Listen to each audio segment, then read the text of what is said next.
ummanni Oromoo Arsii kun maal dalagaa ture kan jedhu kaasnee ilaallam.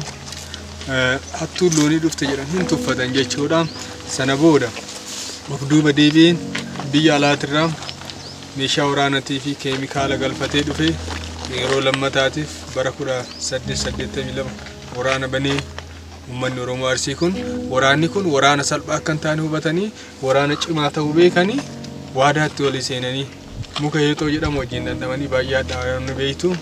Akkuma hadhaa mukaa kan wajjin dandamni hadhaa diinaa kanallee wajjin dura dhaabbaneedhanii waraana kanaaf dhaabbatanii lolaa turan.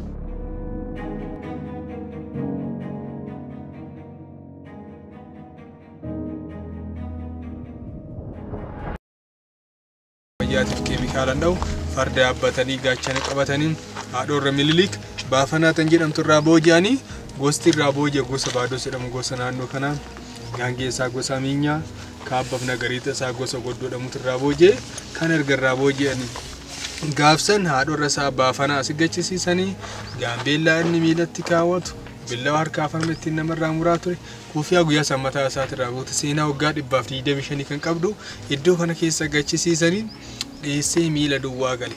Haati warraa Baafanaa tan jedhamtu Oromoota Arsii gooticha Leenjisoo Diigaa jedhamu akka turteetti seenaa irratti dubbatama. Erga turtee booda warri Shawaa Tuulamaa as dhufe nama isaa karaa nagaatiin gallakkisaadhanii manguddummaa dhufanii Baafanaa tan jedhamtu akkasitti deebitee galtee fi waanuma isiin uummata Oromoo bira turteef tuffate Iteegee Xaayituu akka irratti fuudhe seenaa irratti dubbatama jechuudha.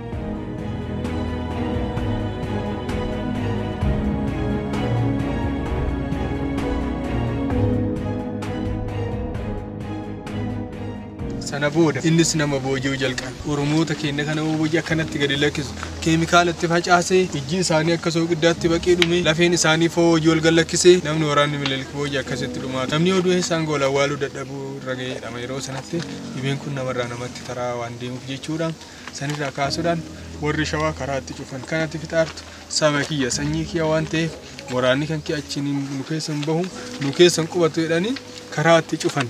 Karaa argatti cufanii booda kallattii isaan aanneeffatteeti yeroo ja'affaadhaaf waraana uummata Oromoo Arsii kanarratti bane Arsii keessaa fi Shawaa keessaa namoota bebbeekamoo irraa sanaa bitatee lafee isaa ta'aa namni hin cabsuu fi wal cabsite akkuma jedhamee mammaakame sana Oromoota Arsii keessaa fi Oromoota Shawaa keessaa namoota erga bitatee booda Arsii keessaa namicha tokko Maammaa jedhamu Diinsaa Ilmaa Diraa Duchiisaa Galatoo Shaaqaa Dilbatoo Bultum kan jedhamu erga bitatee booda nama gara 15 tokko gowwoomsee uummata kana qabatu danda'e. Tukkee jedhamu kana gara Finfinneetti geessee akkuma Shawaa keessa Goobana Daacii bitatee tukkee kana Finfinnee geessee itti soddoomee fira isaatirraan tala kennisiisee fi asii yeroo jaakatti duulan dadhabanii kallattii isaanii naanneeffatanii gara Zuwaa irraan halkan waraana uummata Oromoo keessatti guursisaa oolan Oromoonni lafti bareetee karra banatanii yoo gadi baanii ilaalan dachiin guutuu waraana Minilik jechuudha.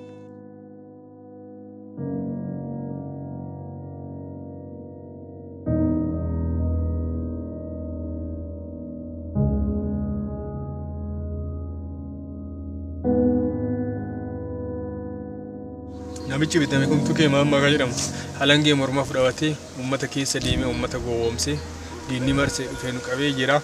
Yoon lollaan jenne maatiin nu dhuma horii nu dhuma hin dandeenyu harka itti kennan kunoo ajjeesa maatiin kun marti nu jalaa dhumurra jedhee uummata gowwoomse uummanni dhugaa isaanii harka kennataniin asallarraan bahaniin albasa bakka jedhamu bakka irra caalatti waraanni Minilikatti dhume jedhama. Achirraan deemanii godina Arsii aanaa Suudee Azuulee yookaan Qadiidaa bakka jedhamu irratti duguuggaa sanyiiti kan isaan raawwatan Oromoota nama 12,000 erga fixanii gara giddugala kanaatti dhufan. Kanaaf giddugala kana akkamitti cabsuu dandeenya kan jedhan irraa mari'atan. Akkuma beekamu Oromoota keessa odaalee 5tu jira. Odaan taateen suukaneessaan kun irratti ta'e odaa roobaati. Odaa roobaa kana jalatti dhaddacha jedhama akka godinatti yaa'ii jedhama aanaa ba'ima jedhama gandi qoqqoodama kanaa qaban. Warri waa beekamaa fi warri waa beekamanaa jedhan warri waa beekaman dhaddacha 11 qabadhaa gamatti ol bulchaa warri waa beekamanaa dhaddacha 9 qabadhaatii gamanatti ol bulchaadhaanii qoqqoodama kanaa qabu. Dhaddacha 9 kana keessaa dhaddacha heeraaf seera giddugala qixxeebee jedhama. Murtii 3692tu jalatti tume. Karaa demokraatawaa ta'een itti ol bulchan jechuudha uummanni Oromoo jechuudha. Saniif ka ligaabaa bakka jedhamu irratti waltajjii ta'anii giddugala kana akkamitti cabsuu dandeenya kan jedhan irra mari'atanii kan cabsuu dandeettu Arsii rasaasan dhooftee ajjeestee uummanni Oromoo Arsii harkasiin kennatan. Osoo isaan jiran iddoo tokkotti yaamne qaama isaanii irraa cirree mukarratti yoo fannisne qofa jilchinee harka kennachiisuu dandeenya kan jedhan murteessa dhumaati irratti walii galan jechuudha. Kanaaf gobana daacii Tukee Maammaa Miiloo Baddaa Turii Saanjaa Mojoo Buxuraa Gadaa Jawwee Buttaa Kolcee Daamoo Abbaa Bobbee Biitee Lillaatoo Diinsaa Ilmaa Diraa Dochiisaa Galatoo Shaaqaa Dilbatoo Bultum namoonni jedhaman kanatu bitame murteessa dhumaa kanarratti erga walii galanii booda yoo ati kana gootee uummanni Oromoo Arsii harka kannaa kennatan taate Qanyaazmaay Tukee Maammaa aangoo sii kenne lafaaf namallee sitti bulcha kan jedhu Minilik waadaa galee.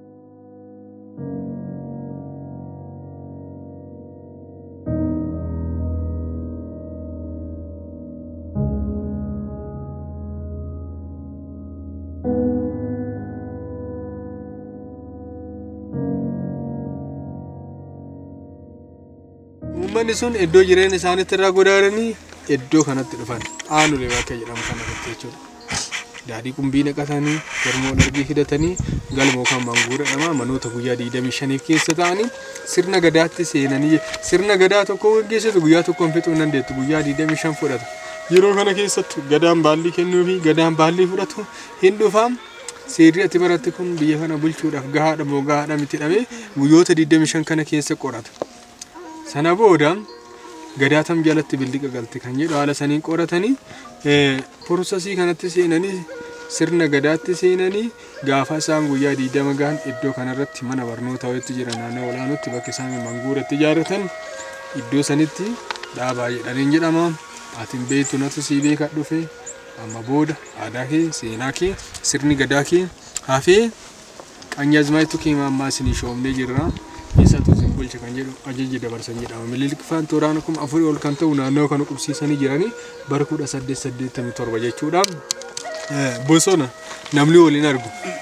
Ammoo yoo as dhaabbannu kana asii gadi wanta jiru hin arginu jechuudha. Maaltu akka jiru. Kanaaf uummanni Oromoo hundidee bakka lamatti addaan baasan.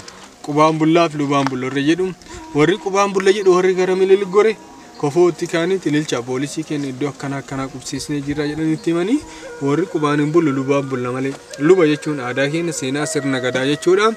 Warri kanaan hin bulla jedhe qubee geezitiin barreessanii murtee adda addaati murtee ajjeechaa adda addaati akkasumas qaamota adda addaa irratti akka irraa muramu irratti barraa'ee qubee geezitiin barreeffame murtee sana fudhatee karaa nuti keessa gadi buune kana gadi bu'a jechuudha. Aladaallee qoorabdoo farsaan awlijaan Baadosa Heexosa Jaawii akkasiin gosoota 29 akkan abbootii gadaa kana iddoo tokkotti qabatanii dubartoonni illee sirna gadaa keessatti gahee qabu. Haadha nagaa jedhamu, haadha urjii jedhamu, haadha teetii, haadha siinqee isaan kana golba wayiitu jira karaa wayiitu asiin achi baasa. Iddoo tokkotti abbootii gadaa walitti makanii haati siinqee jechuun waraanni tokko wal lole akkasumas namni tokko waliin bu'e dubartiin kabajaa qabdi siinqee qabattee waraana gidduu dhaabbatti. Haati urjiilee nama waraana keessa dhahamee miidhamee jedhe ni kaastii ni yaaltii waraanni tokko jechuudha. Isaan kana golba kanatti abbootii gadaatti makanii keemikaalitti facaasanii iddoo tokkotti fixan jechuudha. Isaan erga dhumaniifoo booda faaya harkaa isinii goona mootummaan harka isin faaya tokko tokkoon gadi bu'aa jedhaniiti qubee geezitiin akkuma sila isinitti irratti barreessanii murtee sana uffata isaatti qabatee inni dubbisee hin beeku waan ta'eef murtee sana fudhatanii Oromoon asiin gadi duudan tokko tokkoon jechuudha. Minilik asii gaditti waraana 4,000 qubsiisee jira. Asirra gadi tarraan tarkaanfii humnaatti irratti fudhata. Asii gaditti qaamota adda addaa kan isaan irraa muran jechuudha. Akkas gadi bu'uun amma dhagee fadda gurii gurraa fudhatta. Gabroonfata na basha bulchaa buziin yaati.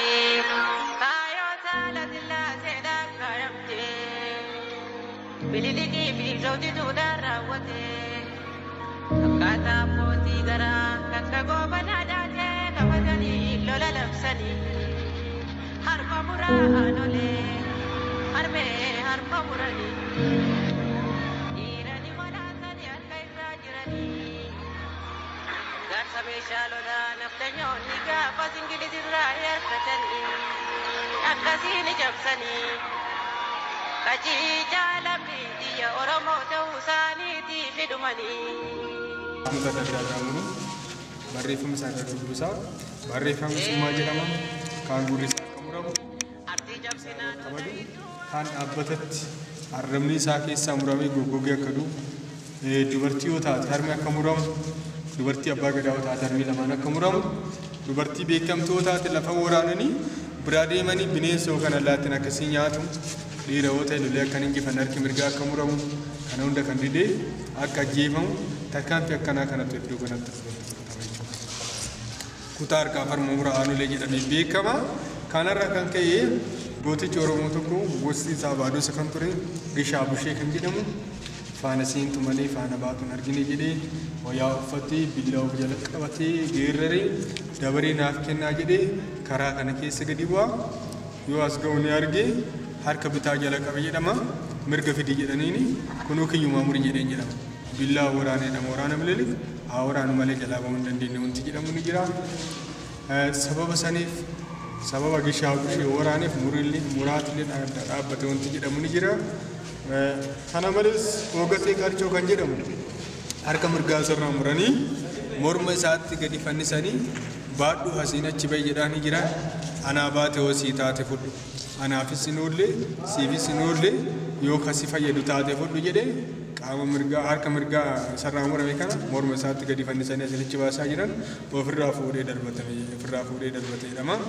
Kanaaf namni asitti qaamni muramu namni lubbuudhaan du'u yoo iyyallee iyyansi isaanii kun akka dhagaamne gobanni daacii kaanti gubbaa olaanuu kanatti nagariita bakka 8 dhaabanii sirna gadaa wayii fakkeessanii nagariita sanitti tumu jechuudha.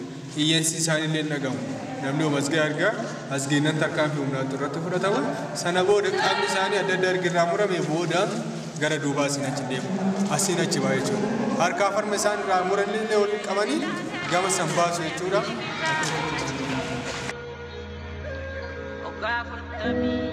Afur bulchee gabroomfatee dheedhii fi bichoo qabanii gabbaramni. Qaama adda addaa irraa muranii asiin as baasu harkaa farma isaan irraa muran san waliin qabanii muka kanarratti gadi fannisu. Mukni kun kanuma yeroo san jiru afaan beekamsu kan dubbatu taate seenaa kana na caalaa adda baasee ta'uu danda'a. Mukni kun muka addaati. Qilxuu harkaa farma muraa aanolee jedhama. Jalantaan irraa muran jala qotan jechuudha. Qilxuu dhiigaa jedhanii beekan. Harkaa farma isaanii sana asirratti fannisanii warra qubaan bullaaf lubaan bulla jedhe warra gara milligoree fi warra dides walitti deebisanii agarsiisan. Nuti buloo baattan sirna gadaatiin buloo jettan Oromoo taanee itti fufnoottan akkana isin goona. Odoo isin jirtan qaama keessa isinirraa cirree mukatti isin fannisnedhanii akka isaan jeelaniif haala kanaan muka kanarratti gadi fannisanii agarsiisan jechuudha. Oromoo ta'uun sirna gadaatiin buluun kan namaaf fidaadhamee sirni gadaa Oromoo Arsii keessatti akka adda citu akka laafatu sababni inni ta'eef tokko isa kana jechuudha. Qilxuu kana xiyyeeffannaan akkanaa dhootu hin kennamin ijaarsi akkanaan kun osoo hin raawwatin ijoollee gara qilxuu harkaa farma muraa aanolee sanitti dhiyaatina jedhanii manguddoon naannoo kana jiraataa turan himaa turan qilxuunis sanuma haajituun jedhanii sanuma jedhee naannoo bara 1984tti manguddoo himaa ture. Sana malees warroota yeroo isaan qaamni isaanii irraa murame naannoo kana jiraachi buutiin isaa kan dhaban osoo isaanii buna guuru osoo isaanii buna tumu waraana sanaaf kan namoonni hedduun akka dhume seenaa irratti dubbatama. Hawaasni yeroo sana yaadannoodhaaf muka dhaabee ejersa roobaa jedhan gammaatti jechuudha. Akkasumas awwaala roobaa jedhanii haala saniin hubatu jechuudha. Kana fakkaataa sana booda warri qaamni isaanii irraa murame asiin tabba kana keessa ol qajeelchu jechuudha. Sana malees namoota yeroo sana gochaa suukaneessaa kanaan iddoo kanarratti wareegamaa turan maqaa naannawa kanallee waraana yeroo sanaa hojii wal qabsiisanii moggaasanii guurii bakka jedhamutti jira. Oromoonni naannawa kana jiraataa turan Arsii gosoonni 29 iddoo tokkotti ol guuranii bakka Dayyaa jedhamurraan itti dayya'anii waraana Minilikaaf dhaabbataa lolaa akka turan ciisaa bakki jedhamu bakka waraanni uummata Oromoo itti ciiseen wal argi bakki jedhamu as dacha ameenuu wal arginu akka jedhamurraa akka moggeen gurraa bakki jedhamu jalee Minilik ta'anii uummata Oromoo Arsii kana ficcisiisanii osoo galuuf deeman namoota reef maqaa isinii dhahaa ture keessa ajjeesisiiste ficcisiiste galuuf deemtaananii gaduma fuudhanii gorraan jedhamu. Godina Arsii aanaa Zuwaay Duddaa bakka jedhamu keessatti argame jechuudha. Kana fakkaataa sana booda warri qaamni isaanii irraa murame dhiigni isaanii akka irra yaa'ee dhumatuuf asiin tabba kanatti oloof jechuudha. Irra caala namaa tabba kanatti dhiigni keessa yaa'ee dhumate jechuudha. Asiin keessa jechuudha.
kan jiran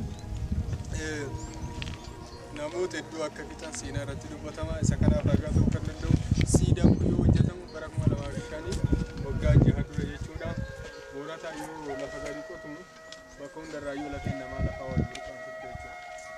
Piroojeektiin kun hojii kana dhaabee lafeen namaa lafaa ba'aa turte kana qaaqaa fidee bitee walitti guuree awwaala sadaffaa san bira gad deebisee agarsiisa jechuudha. Yeroodhaaf awwaalli kunniin sadii qofti mul'atan malee naannoon kun marti lafee ilma namaa akka ta'e seenaa irratti dubbatame jechuudha. Kana fakkaata sana booda fuula keessan bakkuma jirtanitti gamana gargalchaati mootota yeroo san kallattiidhuma waraana Minilik afoo dhaabbatanii lolaa turan isaan eenyu kan jedhu.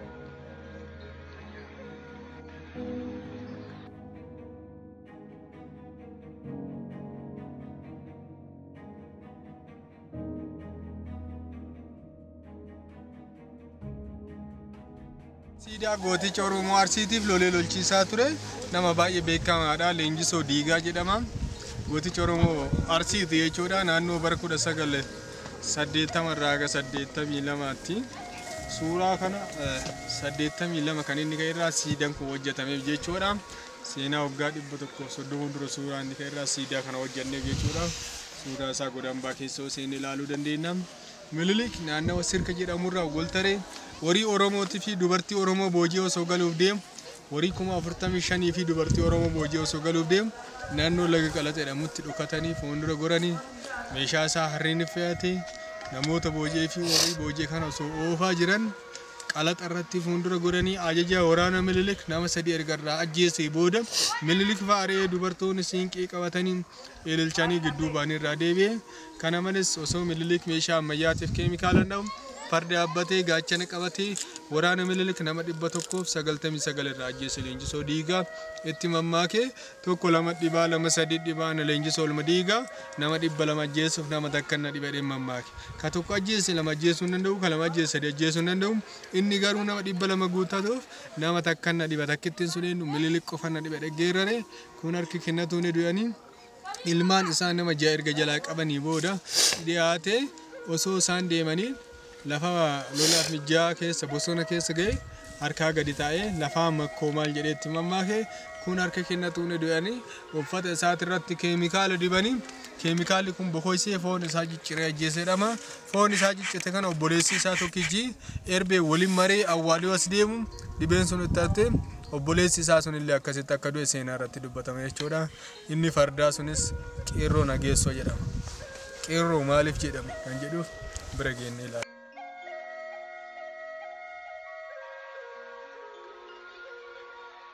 Diigaa waraana Minilikiin osoo lolaa qabame erga qabamee booda filannootu kennameef isaaf jechuudha.